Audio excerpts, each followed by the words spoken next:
You want to understand why we are calling ourselves innovationists, and we have moved away from the communist label. One great example would be the phrase working families. Back in the 1990s, the labor unions did a lot of polling, and they discovered that if you wrote about fighting for the working class, or fighting for workers, or fighting for working families, people had a different reaction. Polling showed that people overwhelmingly responded more positively to the phrase working families than they did just the phrase working class, workers, etc. And why? Because when you think about the family, you think about warmth and community and brotherhood and connection. And so during the 1990s, the various labor unions started using the phrase working families to promote themselves, and so did the Democratic Party. And at the time, the various communist organizations denounced this move. They said that the phrase working families somehow was anti-LGBT. Now, LGBT people certainly have families. There's no reason that the phrase working families is anti-LGBT. Perhaps what they probably meant was that at the time, conservatives in the United States were talking about family values, and they felt that the phrase working families played into conservative rhetoric about family values. But when it really gets down to it, this revulsion with the phrase working families from communists who objected to it, it signified something deeper. They don't like the feelings that one has when they hear the phrase working families.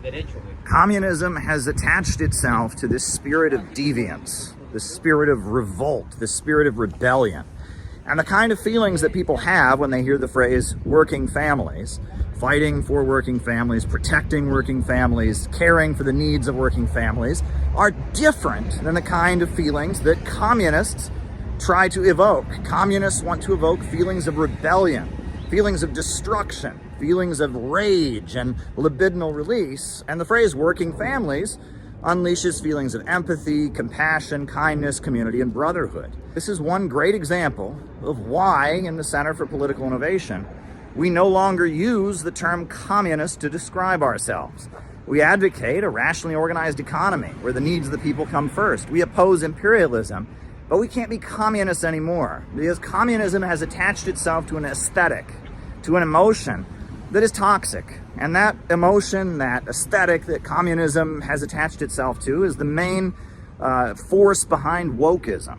Woke people, they don't advocate socialism. They don't advocate a planned economy. They're just very angry. They're angry about different people being oppressed. They're angry about different issues. And it's simply that spirit of resentment, divorced from the actual economics of Marxism and socialism.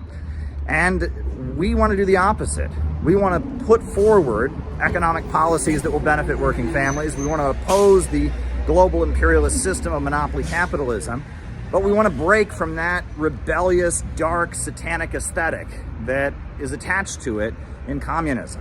We want to build a movement. And when we founded the Center for Political Innovation, the slogan that we promoted everywhere was, "We need a government of action that will fight for working families."